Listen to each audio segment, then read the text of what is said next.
Hello friends, আজকের ভিডিওতে আমি শেয়ার করব এরিকা পাম প্ল্যান্টকে কি করে গ্রিন রাখবেন এবং কি করে হেলদি করে তুলবেন, এবং এমন একটি ফার্টিলাইজারের কথা বলবো যেটি ব্যবহার করলে আপনার এরিকা পাম প্ল্যান্টটি কি সবুজ এবং সতেজ থাকবে এই গরমেও, এবং প্ল্যান্টটির সমস্ত চাহিদাও ফুলফিল করবে।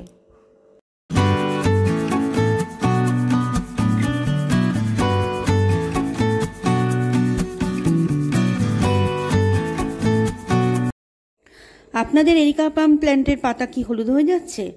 গাছের গ্রোথ হচ্ছে না, গাছের পাতা শুকিয়ে যাচ্ছে, গাছটি উজ্জ্বলতা হারিয়ে ফ্যাকাশে হয়ে যাচ্ছে, তো গাছের গোড়ার উপরিভাগের মাটি বেশিক্ষণ ভিজে ভাব থাকছে না, খুব তাড়াতাড়ি শুকিয়ে যাচ্ছে।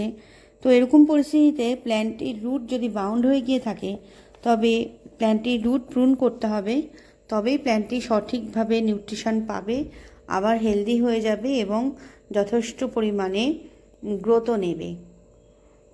দেখুন আমার এই প্ল্যান্টটি দেখুন কীরকম পাতাগুলো হলুদ হয়ে গেছে এবং গাছটার গ্রোথটাও নষ্ট হয়ে গেছে, কিছু কিছু পাতা শুকিয়েও গেছে। তো সেই জন্য এই প্ল্যান্টটিকে আমি এখন রুট প্রুন করে দেব। তো চলুন সেটা আমি আপনাদের সঙ্গে শেয়ার করছি। তো এই জন্য আমি 30% গার্ডেন সয়েল, 30% কাউডাং কম্পোস্ট এবং 30% কোকোপিট এবং 10% মতো নিমখোল নিয়ে ভালো করে মিক্স করে নিয়েছি। আপনারা এখানে কাউডাং কম্পোস্টের পরিবর্তে ভার্মি কম্পোস্টও দিতে পারেন। এইভাবে ভালো করে মিক্স করে নিয়েছি।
এরিকা পাম প্ল্যান্টটিকে হেলদি এবং লাশগ্রিন রাখবার জন্য কিছু টিপস মেনটেন করতে হবে।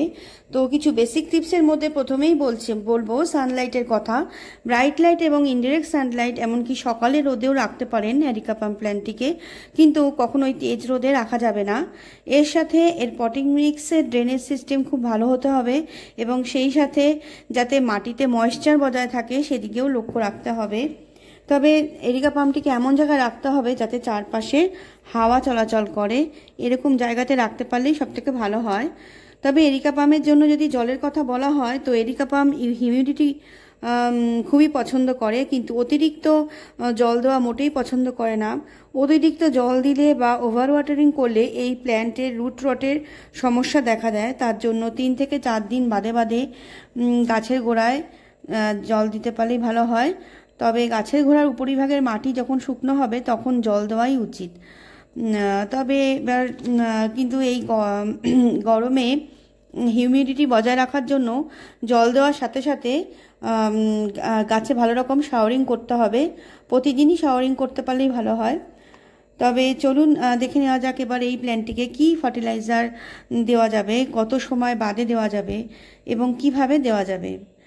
তো ফ্রেন্ডস, সব ধরনের ফার্টিলাইজার কিন্তু এরিকা পামের ক্ষেত্রে ব্যবহার করা যাবে না।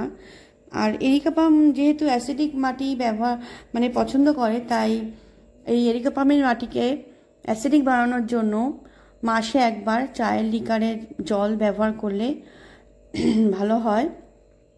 এছাড়াও চায়ের লিকারের পরিবর্তে 1 চামচ শুকনো ব্যবহার না করা চায়ের পাতা নিয়ে টবের মাটিতে ছড়িয়ে দিতে পারেন এবং তারপর জল দিয়ে দিতে হবে। আর এর সাথে যে ফার্টিলাইজারটার কথা আমি আজকে বলবো, যে ফার্টিলাইজারটা ব্যবহার করলে আপনার এরিকা পাম প্ল্যান্টটি খুব সহজেই লাশ গ্রিন হয়ে উঠবে এবং তার সঙ্গে প্রচুর গ্রোথও দেখা যাবে, সেই ফার্টিলাইজারটির জন্য এইভাবে জল নিয়ে তাতে ভালো করে ফার্টিলাইজারটা দিয়ে এইভাবে ভালো করে নেড়ে নিতে হবে, ভালো করে জলের সাথে মিশিয়ে নিতে হবে, নিয়ে তারপর গাছের গোড়ায় দিয়ে দিতে হবে।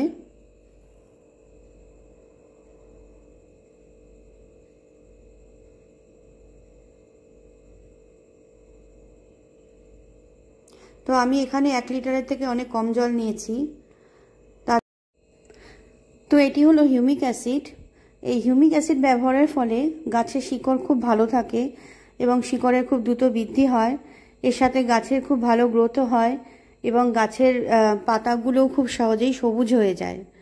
তো এই হিউমিক অ্যাসিড ছাড়াও এখানে ঘুঁটে ভেজানো জলও ব্যবহার করা যেতে পারে মাসে একবার করে। এভাবে এই ফার্টিলাইজারগুলো মাসে একবার করে ব্যবহার করতে পারলেই আপনার এরিকা পাম প্ল্যান্টটি হয়ে উঠবে সবুজ, সতেজ এবং হেলদি। তো ভিডিওটি আজ এই পর্যন্তই। ভিডিওটি যদি ভালো লেগে থাকে তবে অবশ্যই লাইক, শেয়ার এবং সাবস্ক্রাইব করবেন। ধন্যবাদ।